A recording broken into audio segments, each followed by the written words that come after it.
My dear class 9th के प्यारे प्यारे बच्चों, welcome to your favourite channel of Guru Nanak academy and passion tutorials में आप सभी का स्वागत करता हूं। क्लास 9th की केमिस्ट्री में मेरे द्वारा आप सभी को पढ़ाई जाने वाली बहुत ही प्यारी सी इंटरेस्टिंग, इंपॉर्टेंट और काम आने वाली यूनिट नंबर 3 या कह लीजिए चैप्टर नंबर 3, जिसका नाम है एटम्स एंड मॉलिक्यूल्स, और साथ ही उसका अगला चैप्टर जिसका नाम है स्ट्रक्चर ऑफ एटम। और जो मैं बातें बता रहा हूं, ये बात मैंने पहले भी कही है कि वो कहीं ना कहीं दोनों चैप्टरों से काफी ज्यादा मिलती जुलती, दोनों चैप्टरों को मिक्स करती हुई बातें, क्योंकि कॉन्सेप्ट एक है, कहानी एक है, लेकिन उसको बताने के हिस्से, उसको बताने की यूनिट्स 2 है। और आज का ये वीडियो लेक्चर हमारी इस पूरी सीरीज का 7वां वीडियो लेक्चर है, 7th। हाँ जी मेरे प्यारे प्यारे 9th क्लास के बच्चों, आपने बिल्कुल सही सुना।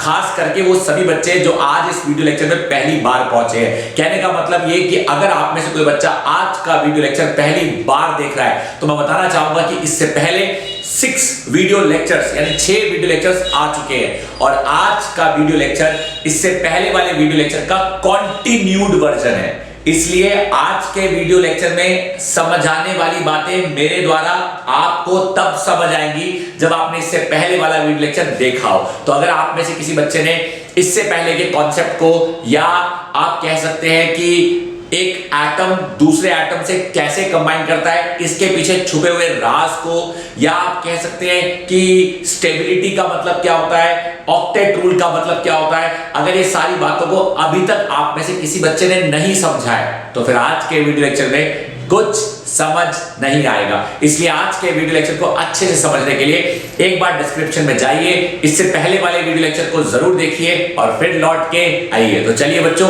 कॉपी पेन निकाल के रेडी हो जाइए, और अगर नहीं तो सिर्फ दिमाग को अटेंटिव करके सुनिए। हमने इससे पहले वाले वीडियो लेक्चर में एटम के स्टेटस ऑफ स्टेबिलिटी की बात करी थी। ये कंटिन्यूटी का लेक्चर, इसलिए पुरानी बातों का याद होना जरूरी है। स्टेटस ऑफ स्टेबिलिटी का मतलब होता है कि कोई भी एटम कितना स्टेबल है, और मैंने केमिस्ट्री में पढ़े जाने वाले पहले 10 एलिमेंट्स के एग्जाम्पल्स लेकर आपको उनकी इलेक्ट्रॉनिक कॉन्फ़िगरेशन लिखकर यह समझाया था कि वेदर दे आर स्टेबल और वेदर दे आर अनस्टेबल।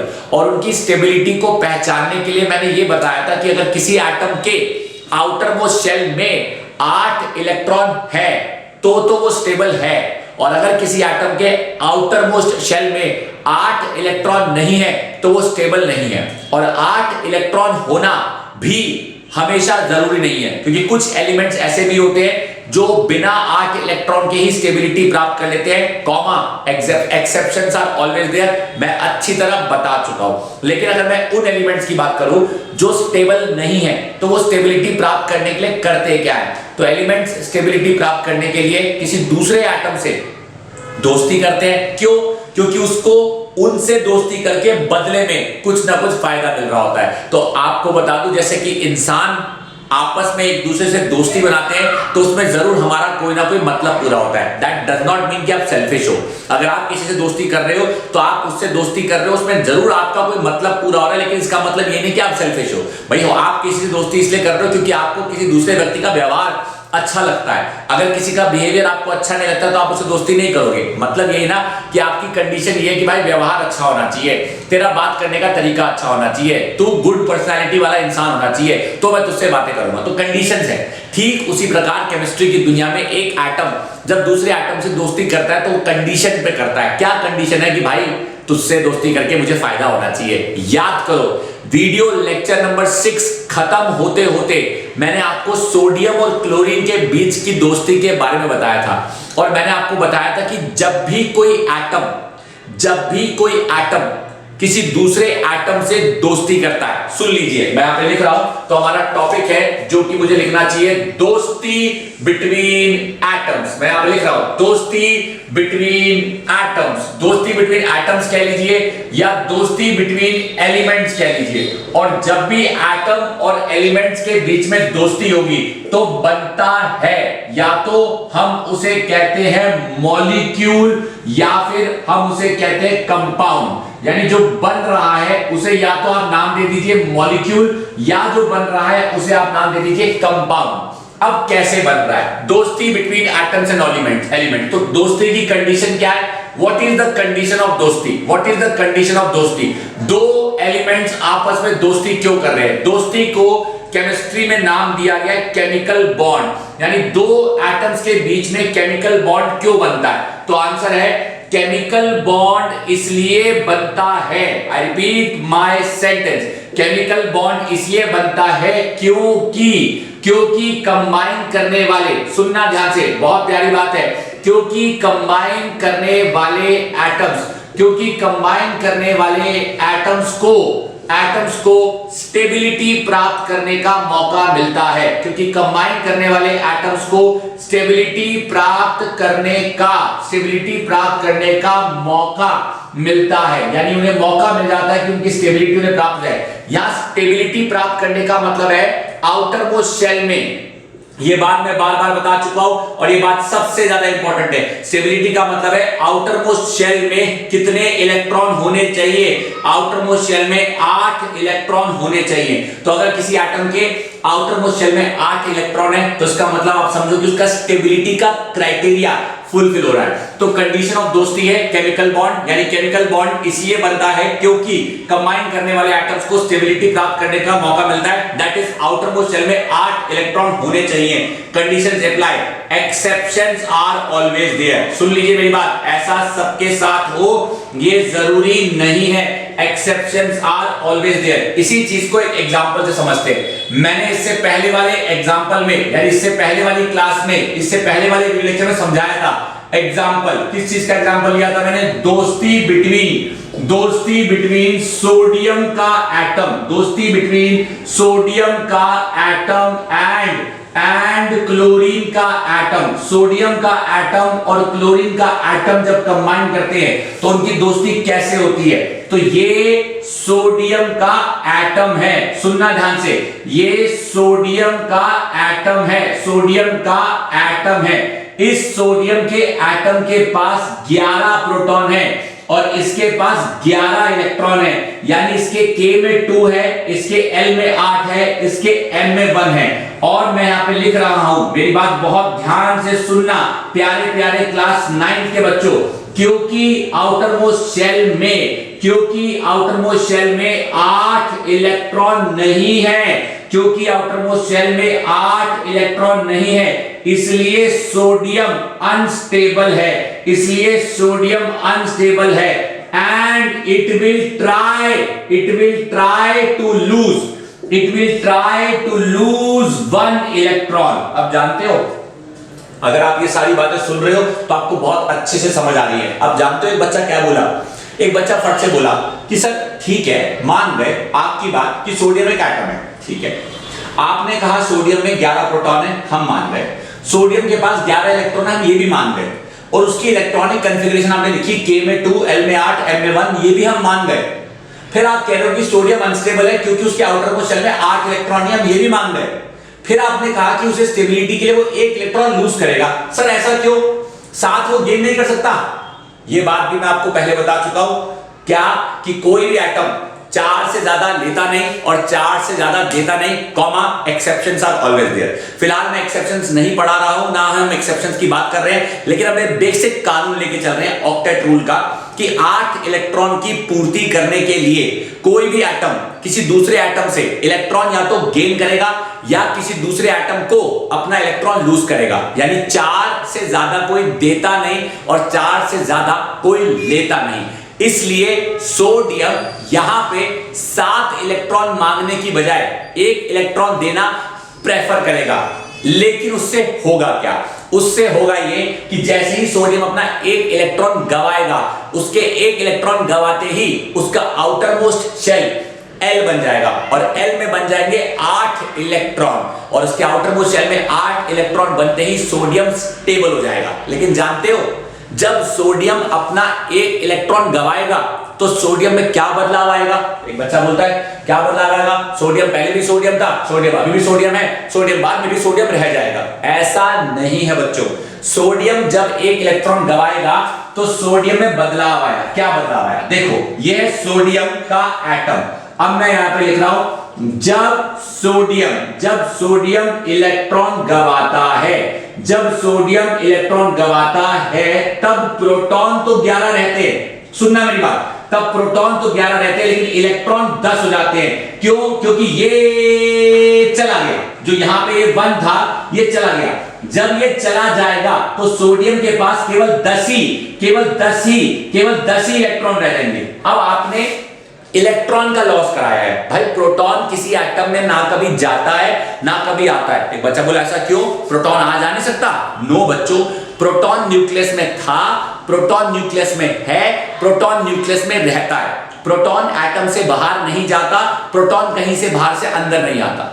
तो प्रोटॉन न्यूक्लियस का एक बहुत अहम हिस्सा है। न्यूक्लियस आप अच्छी तरह जानते हो, एटम का सेंट्रल कोर होता है जहां पे एटम का सारा पॉजिटिव चार्ज समाया हुआ है। तो उस जगह पे न्यूक्लियस में एटम का सारा पॉजिटिव चार्ज मौजूद है। तो प्रोटॉन ना कभी जाता है, प्रोटॉन ना कभी आता है। इलेक्ट्रॉन क्योंकि एटम में आता जाता रहता है, इसलिए गेन और लॉस इलेक्ट्रॉन का ही होता है। और यही बात को हमेशा माना जाता है और यही बात को केमिस्ट्री में हमेशा कहा जाता है। क्या?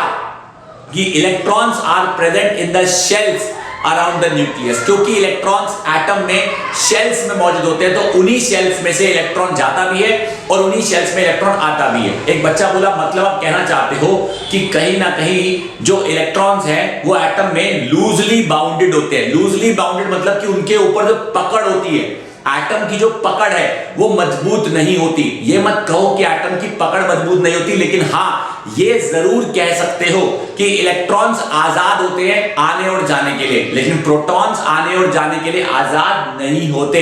जैसे एक जेल का जेलर जेल में रहता है, कैदी आता है और कैदी जाता है, कभी एक आता है तो कभी दो जाता है, यानी कैदी आते जाते रहेंगे, वो सेल में यानी जेल में बंद होते रहेंगे। लेकिन जेल का जेलर जेल में कानून को मेंटेन करने के लिए जेल में ही रहता है। आई होप मेरे प्यारे प्यारे बच्चों को ये कॉन्सेप्ट समझ आता है। तो एक बात आप देख लीजिए, मैंने जो भी बातें आपको बताई हैं, मैंने जो भी बातें आपको समझाई हैं, आई होप आपको ये बातें समझ आई हैं। अब सवाल आता है, एक बच्चा बोला क्या? अब सवाल आता है, एक बच्चा बोला क्या? कि आप बताना क्या चाह रहे हो इन बातों से? इन बातों से मैं ये बताना चाह रहा हूं कि जो सोडियम पहले सोडियम का एटम था, अब वो सोडियम का एटम कहलाने लायक नहीं रहा, क्योंकि उसका वजूद बदल चुका है। क्या बदलाव आया उसके वजूद में? पहला बदलाव कि उसके वजूद में जो सबसे बड़ा बदलाव आया वो ये है कि उसके पास उतने इलेक्ट्रॉन अब नहीं है जितने पहले थे। तो पहले सोडियम के पास 11 इलेक्ट्रॉन थे, अब सोडियम के पास 10 इलेक्ट्रॉन है। एक बच्चा कहता है तो क्या हुआ? इलेक्ट्रॉन तो कम हुआ है, प्रोटॉन तो भी 11 है। हाँ, यानी प्रोटॉन ना तो बढ़ते हैं ना घटते हैं। एक बच्चे ने बोला प्रोटॉन बढ़ते नहीं है, लेकिन इसे देखकर तो ऐसा लग रहा है कि प्रोटॉन बढ़ गए हैं। हाँ लग रहा है, क्योंकि इलेक्ट्रॉन कम हुए, प्रोटॉन नहीं बढ़े। इलेक्ट्रॉन कम हुए, प्रोटॉन नहीं बढ़े। इलेक्ट्रॉन कम होने से आपको लग रहा है कि एक प्रोटॉन फालतू है। दैट इज, मैं यहां पे लिख रहा हूं, दैट इज जब सोडियम का एटम, मेरी बात बहुत ध्यान से सुनना, दैट इज जब सोडियम का एटम एक इलेक्ट्रॉन गवाता है, एक इलेक्ट्रॉन गवाता है, तब वो सोडियम का एटम नहीं, रैदर सोडियम का आयन कहलाता है। दैट इज सोडियम में से एक इलेक्ट्रॉन माइनस हुआ, सोडियम में से एक इलेक्ट्रॉन माइनस हुआ तो बना सोडियम के ऊपर प्लस चार्ज।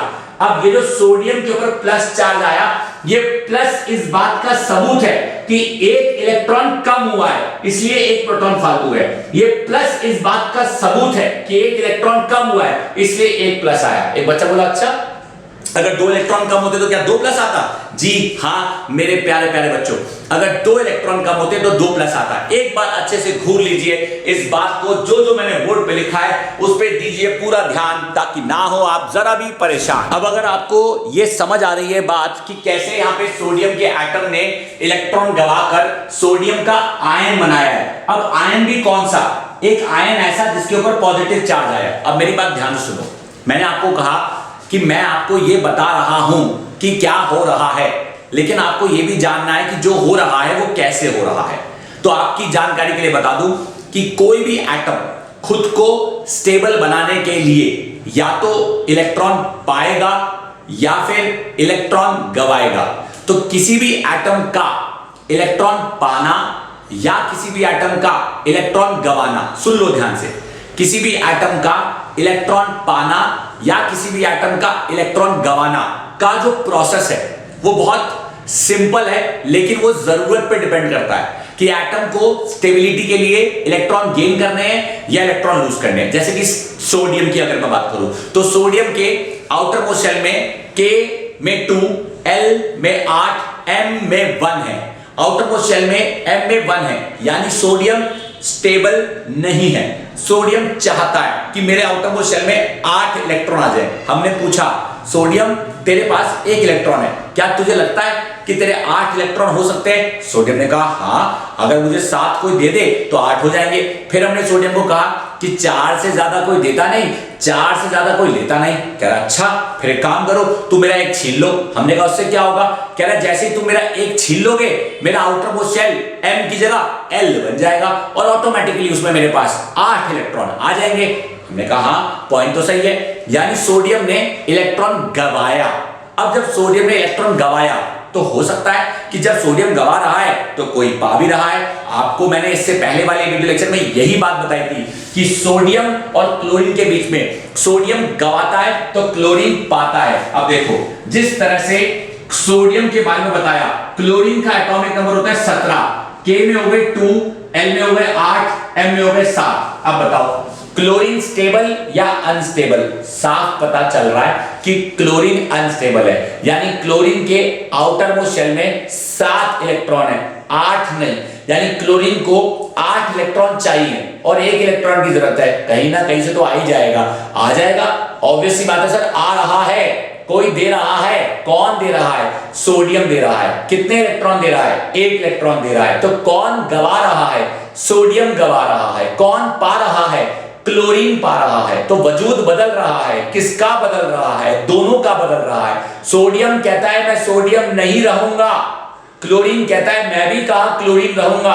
सोडियम कहता है मैं 1 इलेक्ट्रॉन गवाऊंगा, क्लोरीन कहता है मैं 1 इलेक्ट्रॉन पाऊंगा। तो चाहे एटम में इलेक्ट्रॉन का गेन हो या चाहे एटम में इलेक्ट्रॉन का लॉस हो, मेरे प्यारे प्यारे बच्चों सुनो, चाहे एटम में इलेक्ट्रॉन का गेन हो चाहे एटम में इलेक्ट्रॉन का लॉस हो, एटम में इलेक्ट्रॉन के गेन और इलेक्ट्रॉन के लॉस से एटम का वजूद बदल जाता है। यानी एटम अब एटम नहीं रहता, एटम अब आयन बन जाता है। जी हाँ, तो आज का जो ये लेक्चर है ना, ये पूरी तरह से इसी बात के बारे में बात करेगा कि भाई what is an ion, how is it form, and when the ion is formed, how does it combine to form a molecule। हालांकि मैं इससे पहले वाले वीडियो लेक्चर नंबर 6 में ये बात बता चुका था कि सोडियम बनाता है Na+ आयन, क्लोरीन बनाता है Cl- आयन। तो सोडियम ने बनाया पॉजिटिव आयन, क्लोरीन ने बनाया नेगेटिव आयन। क्लोरीन के नेगेटिव आयन ने सोडियम के पॉजिटिव आयन से कंबाइन करके बनाया सोडियम क्लोराइड। ये बात मैं इससे पहले वाले वीडियो लेक्चर में बता चुका हूं, लेकिन तब मैंने शायद ये नहीं बताया था कि जो आयन बनते हैं उन्हें हम क्या कहते हैं। एक बच्चा कहता है सर कहना क्या है? सोडियम बनाता है पॉजिटिव आयन तो उसे कहते होंगे पॉजिटिव आयन, क्लोरीन बनाता है नेगेटिव आयन तो उसे कहते होंगे नेगेटिव आयन।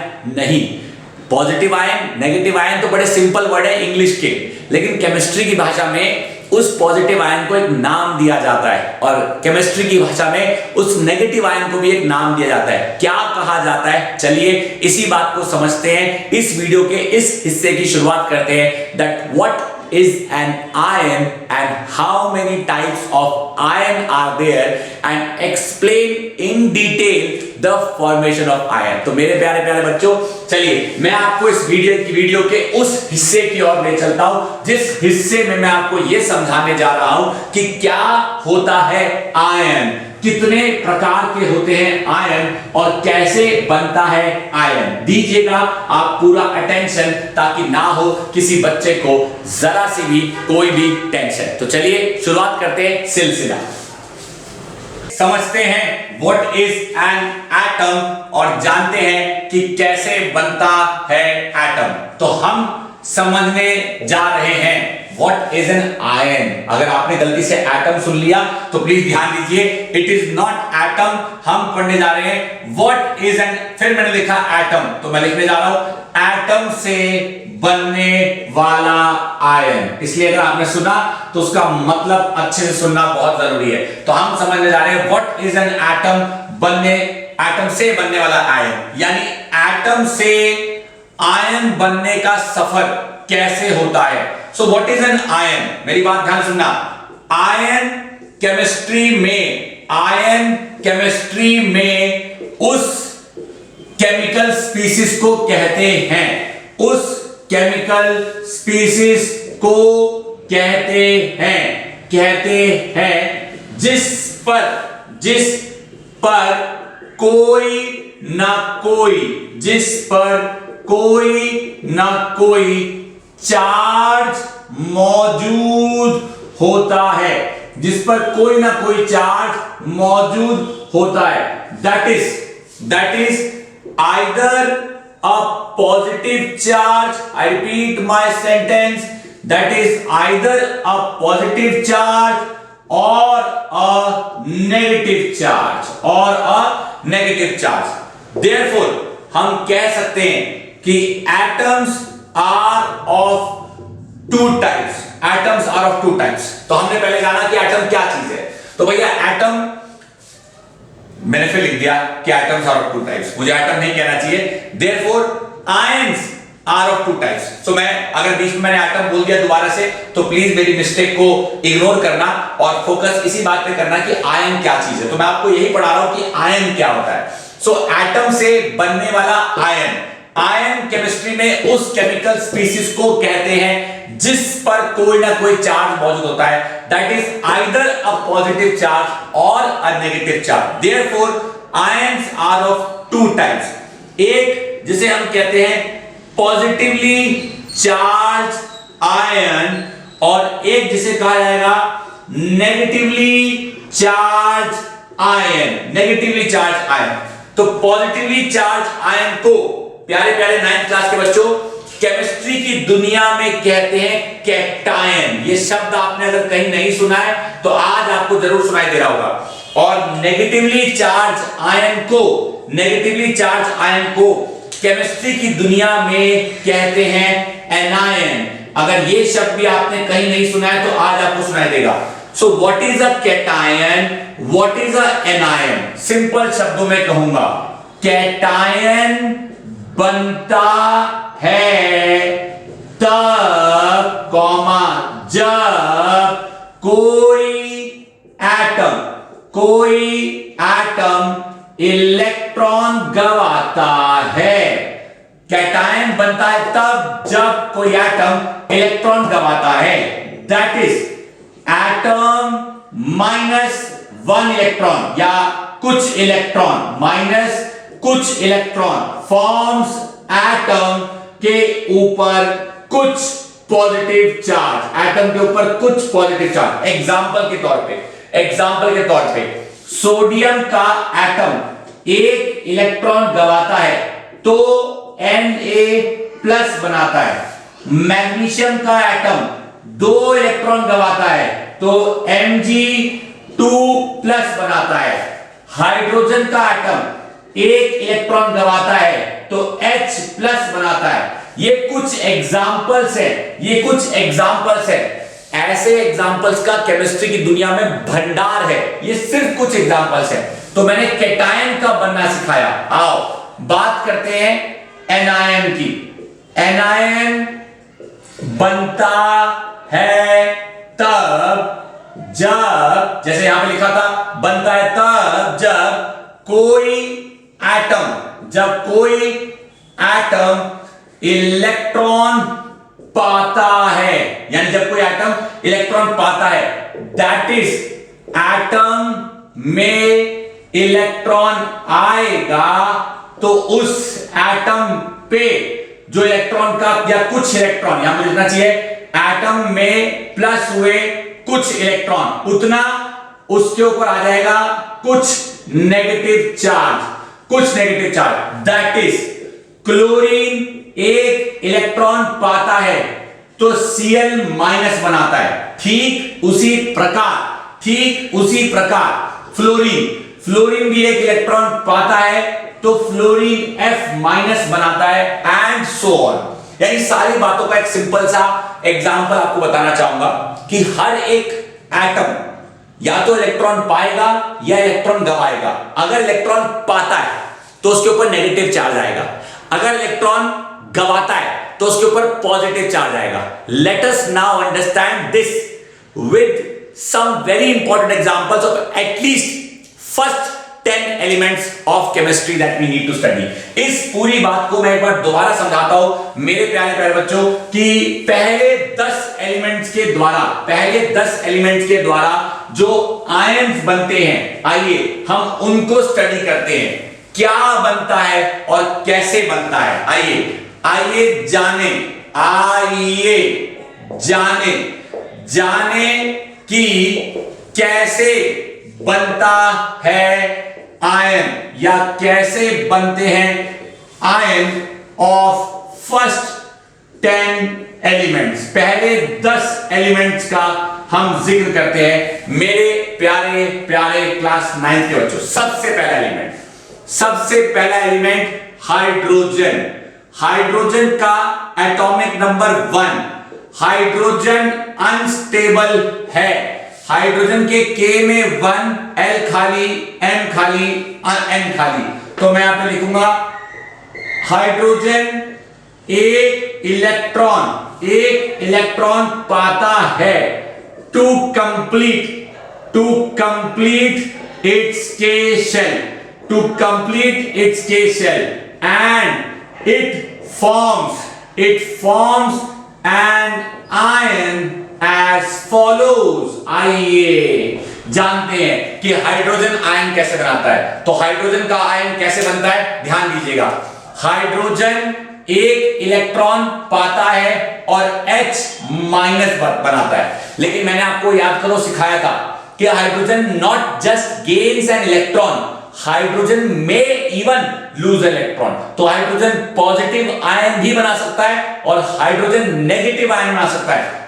ऑल्सो मेरे प्यारे प्यारे बच्चों, हाइड्रोजन में lose one electron to form H plus ion. यानी मैं यहां पर लिख रहा हूं hydrogen can form both cation as well as anion. बिल्कुल सही सुना मेरे प्यारे प्यारे क्लास 9 के बच्चों। हाइड्रोजन के बाद बात करते हैं हीलियम की। हीलियम का एटॉमिक नंबर है 2 और हीलियम स्टेबल है। तो helium does not form any ion क्योंकि हीलियम का K शेल कंप्लीटली फिल्ड है। मेरे प्यारे प्यारे क्लास 9 के बच्चों, हीलियम के बाद बात करते हैं लिथियम की। लिथियम का एटॉमिक नंबर 3 यानी K में 2, L में 1, यानी लिथियम अनस्टेबल है। 7 तो मिलेंगे नहीं क्योंकि 7 कोई दे नहीं पाएगा, 4 से ज्यादा कोई देता नहीं, 4 से ज्यादा कोई लेता नहीं। Therefore lithium will lose 1 electron to gain stability on the basis of K shell, that is lithium एक इलेक्ट्रॉन गवाता है और लिथियम पे प्लस आयन आता है। क्या मेरे किसी बच्चे को कोई डाउट आ रहा है? बहुत अच्छे से बातें समझा रहा हूं। लिथियम के बाद अगला एलिमेंट है बेरिलियम। बेरिलियम का एटॉमिक नंबर है 4, K में है 2 इलेक्ट्रॉन, L में है 2 इलेक्ट्रॉन। बेरिलियम भी अनस्टेबल है, तो मैं लिख सकता हूं beryllium will also lose 2 electron to gain stability on the basis of K shell. यानी उसको भी स्टेबिलिटी चाहिए और K शेल के आधार पे वो स्टेबिलिटी प्राप्त करेगा। That is beryllium will lose 2 electron to form beryllium 2+। मेरे प्यारे प्यारे क्लास 9th के बच्चों, बेरिलियम भी 2 इलेक्ट्रॉन गवाएगा और बेरिलियम 2+ बनाएगा। Hydrogen, helium, lithium, beryllium. Beryllium के बाद आता है बोरॉन। बोरॉन का एटॉमिक नंबर 5, 5 के K में 2, L में 3। ये भी अनस्टेबल है, यानी बोरॉन कहता है कोई मुझे अगर 5 नहीं देगा तो boron will lose 3 electrons to form boron 3+, positive ion. Boron के बाद आता है मेरे बच्चों कार्बन। मैं बता चुका हूं, कार्बन के K में होते हैं 2, कार्बन के होते हैं 4। तो मेरे प्यारे प्यारे बच्चों, कार्बन ना तो गेन करता है, कार्बन ना तो गेन करता है नॉर लूज करता है, कॉमा रैदर मुझे कहना चाहिए रैदर कार्बन शेयरिंग करता है। That we will study in detail in 10th class, यानी ये 10th क्लास में पढ़ाया जाता है कार्बन के द्वारा। तो ये मत सोचेगा कि कार्बन एक्सेप्शन है, यहां पे कार्बन एक्सेप्शन नहीं है, बस कार्बन गेन या लूज नहीं करता, कार्बन केटायन नहीं बनाता, कार्बन एनायन भी नहीं बनाता। आई होप बातों को आपको समझ आ रही है। Hydrogen, helium, lithium, beryllium, boron, carbon. Carbon के बाद हमारा आता है अगला नाइट्रोजन। नाइट्रोजन का एटॉमिक नंबर 7, K में 2, L में 5। नाइट्रोजन कहेगा 3 इलेक्ट्रॉन दे दो। Nitrogen gains 3 electrons and forms N3- ion. Nitrogen के बाद हमारा आता है अगला, जिसे हम कहते हैं ऑक्सीजन। ऑक्सीजन का एटॉमिक नंबर 8, K में 2, L में 6। Oxygen also gains 2 electrons to form O2- ion. Oxygen के बाद आता है मेरे प्यारे प्यारे बच्चों फ्लोरीन। एटॉमिक नंबर 9, K में 2, L में 7। फ्लोरीन कहता है मुझे 1 इलेक्ट्रॉन दे दो ताकि मैं F- बनाऊंगा। और बच्चा जानता है कि नियॉन का एटॉमिक नंबर है 10, उसके K में है 2, L में है 8। नियॉन स्टेबल है, इसलिए that is why it does not gain or lose any electron and does not react and does not combine with each other। जो आदमी अपने आप में खुश है वो किसी से दोस्ती नहीं करेगा, इसलिए ये इनर्ट गैस है। नियॉन किसी से रिएक्ट नहीं करता। मेरे प्यारे प्यारे क्लास 9th के बच्चों, मैं आगे से हूं हटते जाता। आप मेरे द्वारा बताई हुई सारी बातों पे दीजिए अपना पूरा ध्यान, और है अगर फिर भी किसी बच्चे को कोई डाउट तो बेझिझक होके मुझे कीजिए परेशान, क्योंकि मैं नहीं चाहता कि मेरे किसी बच्चे के मन में रहे कोई भी कैसी भी टेंशन। इसलिए कहता हूं कि जब भी मैं पढ़ाऊं दीजिए अपनी पूरी अटेंशन मेरे प्यारे प्यारे क्लास 9th के बच्चों। So this is, I should say, not everything about atom and उससे बनने वाला ion, but yes most of the concept जो मैंने आपको बता दिया कि एक एटम से आयन कैसे बनता है।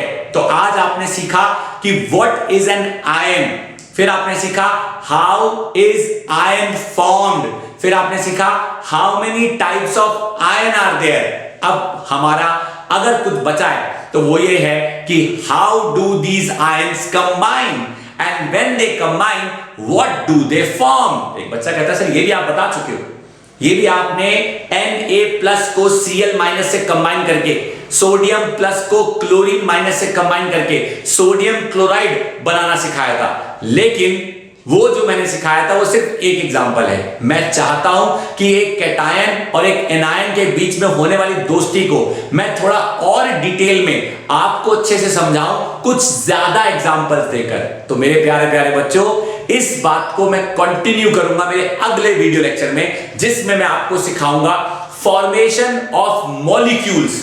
केमिस्ट्री की दुनिया में मॉलिक्यूल्स की फॉर्मेशन कैसे होती है और मॉलिक्यूल्स की फॉर्मेशन को कैसे स्टडी किया जाता है, ये कॉन्सेप्ट मैं आपको पढ़ाऊंगा और फिर से लौट के एक बार और आऊंगा। तो तब तक है मेरी गुजारिश, मत करिएगा अपना समय बेकार। मैं लौट के आऊंगा फिर से एक और बार आपको ये पूरा टॉपिक अच्छे से समझाऊंगा और इस आयन की कहानी को आगे बढ़ाऊंगा। सो प्यारे प्यारे 9th क्लास के बच्चों, आज के इस वीडियो लेक्चर को देखने में जो आपने अपना कीमती वक्त दिया, उसके लिए मेरी तरफ से आप सभी का तहे दिल से शुक्रिया। मेक श्योर कि आप इस वीडियो को अपने दोस्तों के साथ जरूर शेयर करें। अगर अभी तक आप में से किसी ने चैनल ही सब्सक्राइब नहीं किया है तो प्लीज करें और ये करना ना भूलें। उससे भी कई ज्यादा इंपॉर्टेंट है कि जो मैं पढ़ाता हूं, जो मैं समझाता हूं, उसे अपने दिमाग में बिठाएं और लंबे समय तक याद रखें ताकि एग्जाम्स में आपको फायदा मिले। सो वंस अगेन प्यारे प्यारे 9th क्लास के बच्चों को अपना कीमती समय देने के लिए थैंक यू, शुक्रिया।